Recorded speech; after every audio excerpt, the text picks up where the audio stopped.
सिमी धेरै हेऱ्यो, खोर्सानी धेरै हेऱ्यो। अब आज चाहिँ नयाँ साइडमा आएको छौँ।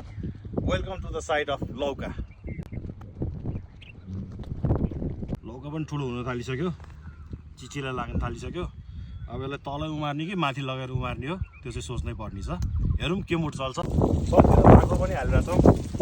गाउँमा वरिपरि फ्रीमा रुख पाइन्छ, त्यही रुख ल्याएर काट्दै सबै थाको हालेर यसलाई मजाले बिस्तारै मासतिर सार्नको लागि गर्दैछौँ।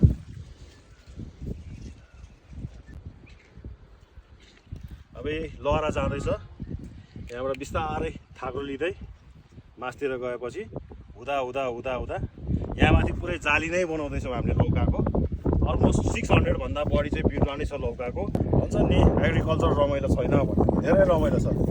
चट्टा लाएर आयो, बस्यो, माथि टिलमा हेऱ्यो, आफ्नो फार्म हेर्दा कति आनन्द आउँछ।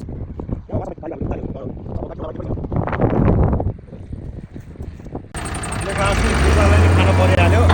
धार्दैछौँ मल, बिरुवाको ब्रेकफास्ट, लन्च एन्ड डिनर।